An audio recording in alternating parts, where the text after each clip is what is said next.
नमस्कार। आज हम कारक प्रकरण का अध्ययन करेंगे। करोति इति कारकम।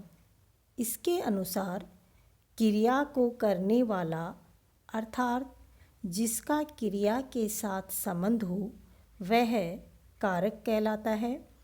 कारक को हेतु अथवा निमित्त भी कहा जा सकता है, अर्थात वे सभी कारण और सभी अवस्थाएं जो कार्य की पूर्ति करने में सहायक हो कारक हैं।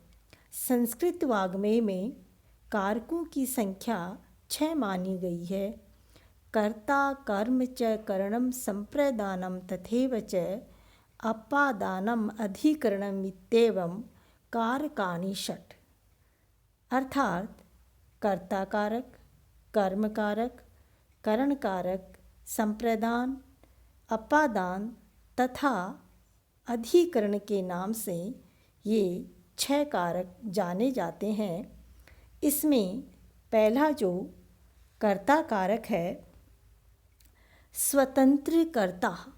सूत्र के अनुसार क्रिया करने में जिसकी स्वतंत्रता विवक्षित हो उसे कर्ता कारक कहते हैं।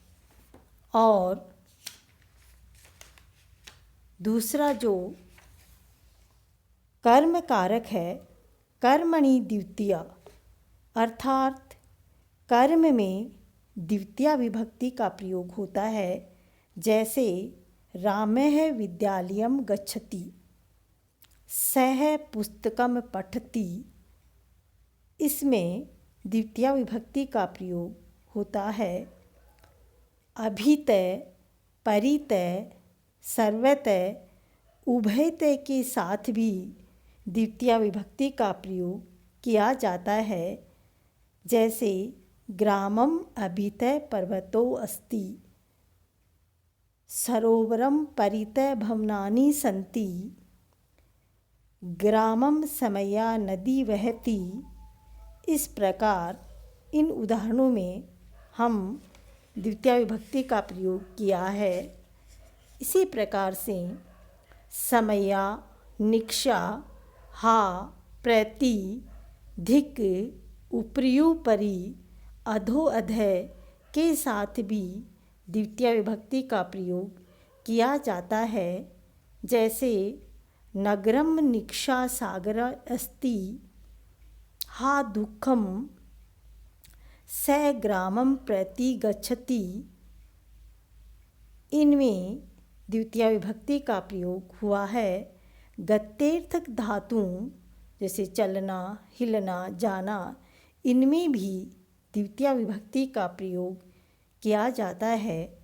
उद्यानम विचरति, नगरम गच्छति, अहम गृहम गच्छामि। इनमें द्वितीया विभक्ति का प्रयोग हुआ है। इसी प्रकार से अंतरा, अंतरेण, विना के साथ भी द्वितीया विभक्ति का प्रयोग होता है। जैसे ज्ञानम अंतरेण सर्वम शून्यम, धनम बिना न जीवनम। इसी प्रकार से पृथक, विना, रीते और नाना शब्दों के योग में भी द्वितीय विभक्ति का प्रयोग होता है।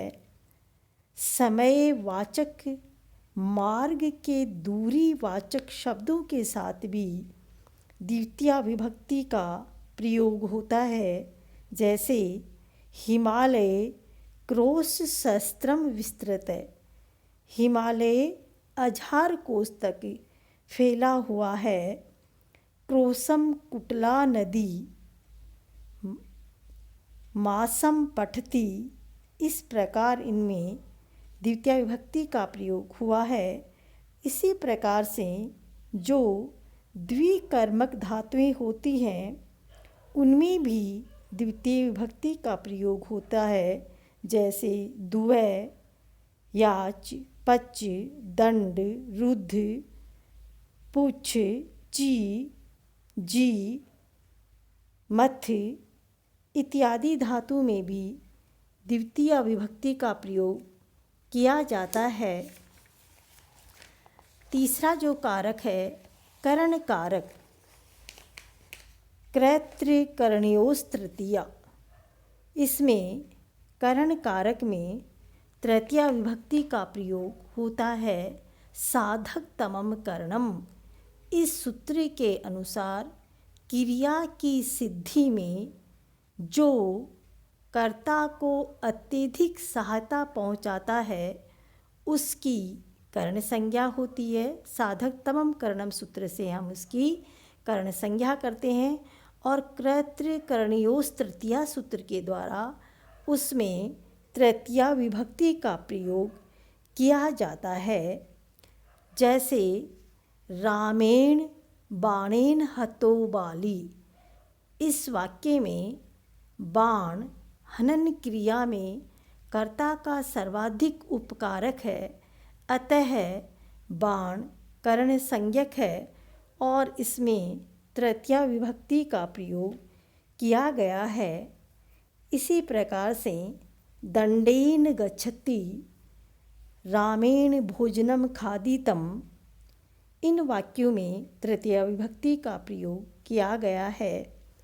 और सहयुक्ते प्रधाने, सह सार्धम शाकम समम, इनके साथ भी तृतीया विभक्ति का प्रयोग किया जाता है।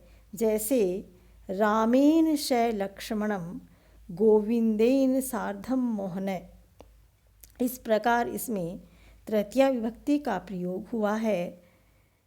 किम कार्यम अर्थः प्रयोजनम के साथ भी तृतीया विभक्ति का प्रयोग किया जाता है। इसके अलावा प्रकृत्यादि शब्दों से भी तृतीया विभक्ति होती है। जैसे स प्रकृत्या चारु अस्ति,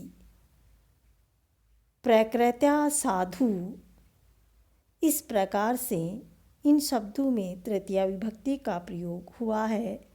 येना अंग विकार, शरीर के जिस अंग में विकार हो उसमें भी तृतीया विभक्ति का प्रयोग होता है। जैसे नेत्रेण काणे, कर्णेन बधिरे, पादेन खंजय, शीर्षा खलवाटे। इनमें तृतीया विभक्ति का प्रयोग हुआ है। इसी प्रकार से अलम के साथ भी तृतीया विभक्ति होती है। अलम विवादेन, अलम गमनेन, इनमें तृतीया विभक्ति का प्रयोग हुआ है। किसी शब्द से हेतु अर्थ प्रकट करने के लिए भी तृतीया विभक्ति का प्रयोग किया जाता है। विना के योग में भी तृतीया विभक्ति का प्रयोग किया जाता है। धन्यवाद।